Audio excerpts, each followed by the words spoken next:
For my study tool, I decided to use Quizlet. I created an account and then I created a set within that using the create button here. And then it allows you to add terms. And then once you're finished, you hit done.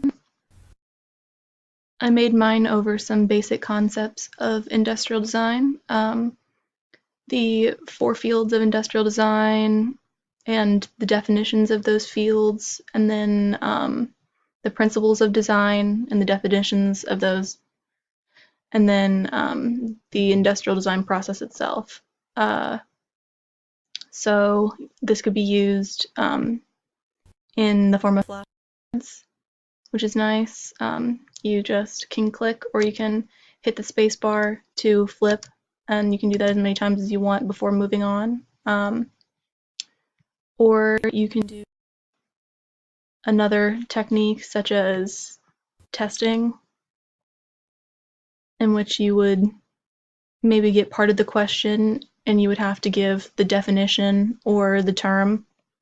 And then there's things like matching and multiple choice. It kind of creates it on its own, which is really handy and I think useful when it comes to studying. And you can, if it doesn't have it the way that you would like it, you can customize it, and you can see if I wanted to answer with definition instead, or that might be a little bit better for the set that I made. But it's a good way if you were to have to take a test to study and quiz yourself. Or you could do match and kind of just try and match the ones to the one that you think are the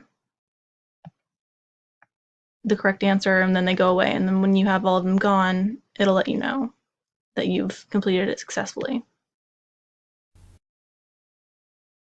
And then gravity is more like a game in which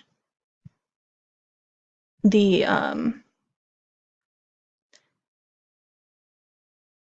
answers are kind of what's keeping you from losing. So if you were to be able to get all your answers out in time, it would not hit the planet or what's supposed to be hitting, and you would be not be losing any points, and you'd be able to move on. So, but it still gives you a chance to answer. I think it's all depending on your learning style, what you would need to know how to do.